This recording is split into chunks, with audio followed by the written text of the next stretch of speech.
In less than 30 years after the birth of the United States of America, President Thomas Jefferson doubled the size of the new nation with the Louisiana Purchase.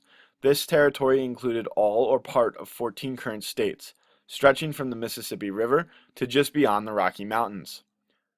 Within the next 50 years, the United States farther expanded its territory through negotiations with Spain, Mexico, and Great Britain, making the United States stretch from the Atlantic Ocean to the Pacific Ocean.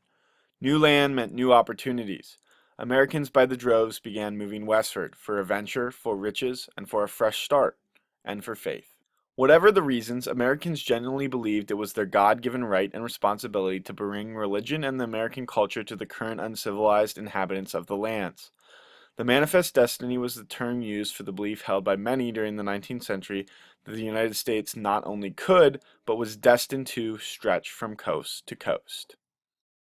The California Gold Rush, the construction of railroads, the Mormons' long pilgrimage to Utah, and the blazing of the Santa Fe and Oregon trails all contributed to the expansion of the Wild West.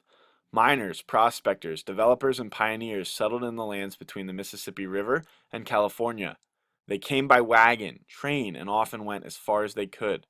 The truly brave and determined ones crossed the seemingly impassable Rocky Mountains and continued on to the west. The U.S. government, intent on expansion, passed the Homestead Act in 1862, allowing settlers to claim 160 acres of land at no charge. This brought farmers and many others wishing to start over. By 1870, only portions of the Great Plains could truly be called unsettled. For most of the next 2 decades, the plains became the fabled open range, home to cowboys and their grazing cattle. But by the late 1880s, the decline of the range cattle industry, settlers moved in and fenced the Great Plains into family farms.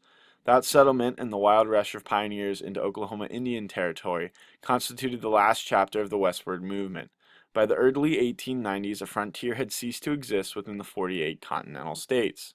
The quick and vast expansion created problems for the government. How would they govern the new lands? How would people in the new territories keep connected to the rest of the country on the East Coast? The answer came in many forms. The Transcontinental Railroad stretched across the land, carrying goods and passengers from the east to the new frontier.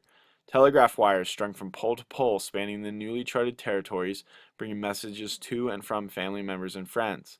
Members of the Pony Express delivered letters on mail and horseback across the Wild West.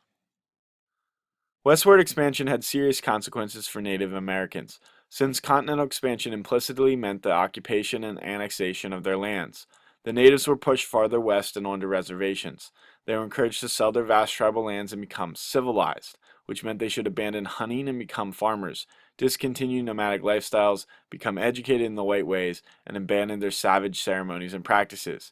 Any who refused were persuaded with military force or the depletion of their resources. The U.S. military attacked them on their lands and destroyed buffalo that the Plain Indians needed for survival. As our image shows, the United States was sweeping its destiny across the lands, bringing goodness and hope to all it touched, but destruction to native people.